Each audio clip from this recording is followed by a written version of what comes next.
2024 విషయంలో కల్కి, దేవరా, పుష్ప 2తో టాలీవుడ్ ఒక పక్క సంతోషంగా ఫీల్ అయినా మరో పక్కన కన్నీళ్లు పెట్టుకుని తలబాదుకునే పరిస్థితి. గతంలో తెలుగు సినిమాలు హిట్ అయినా హిట్ కాకపోయినా టాలీవుడ్ 2024లో బాధపడినంత రేంజ్లో కరోనా టైంలో కూడా బాధపడలేదనే మాట అక్షరాల నిజం. ఎప్పుడు ఏ వివాదం బయటికి వస్తుందో అని తెలుగు సినిమా పెద్దలు కూడా భయపడిపోతున్నారు. చిన్న చిన్న నటుల నుంచి పెద్ద నటుల వరకు ఈ ఏడాది ఒక రకంగా ఏదో తెలియని భయంలో గడిపిన పరిస్థితి. అవును, జానీ మాస్టర్ అరెస్ట్ వ్యవహారం తెలుగు సినిమాను ఒక రకంగా ఊపేసింది. తెలుగు సినిమా పరువును తెలుగు రాష్ట్రాల్లో కూడా తీసింది ఈ వ్యవహారం.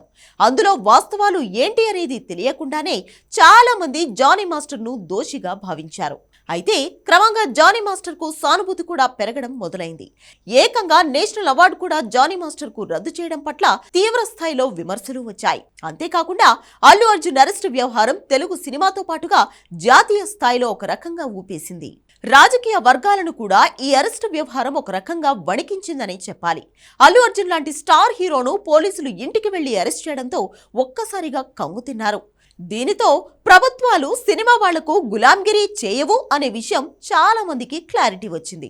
ఇక మోహన్ బాబు ఇంట్లో జరిగిన రచ్చ అంతా ఇంత కాదు. ఆ వ్యవహారంతో తెలుగు సినిమా పరిశ్రమ పరువు ఇతర భాషల్లో కూడా పోయిందని చెప్పాలి. ఏకంగా మోహన్ బాబు మీడియా వాళ్లను కొట్టడంపై చాలా మంది షాక్ అయ్యారు. తెలుగు సినిమా పరిశ్రమలో అన్నేళ్లు అనుభవం ఉన్న వ్యక్తి ఆ విధంగా దాడి చేస్తారని ఎవ్వరూ ఊహించలేదు. ఇక తాజాగా యూట్యూబర్ ప్రసాద్ బెహ్రా వ్యవహారం కూడా 2 తెలుగు రాష్ట్రాల్లో సంచలనమైంది. ఈ వ్యవహారంతో ఒక్కసారిగా జనాలు కూడా షాక్ అయ్యారు. ఫేమ్ వచ్చిన తర్వాత ఈ విధంగా వ్యవహరించడం ఎందుకని, అందమైన జీవితాన్ని ఎందుకు నాశనం చేసుకుంటున్నారు అంటూ సోషల్ మీడియాలో కామెంట్స్ చేస్తున్నారు. ఇక సంధ్యా థియేటర్ వ్యవహారం అయితే తెలుగు సినిమాకు బెనిఫిట్ షో అడిగే ఛాన్స్ లేకుండా చేసింది. ఒక మహిళ ప్రాణం పోవడంతో తెలుగు సినిమాపై తీవ్రస్థాయి విమర్శలు వస్తున్నాయి.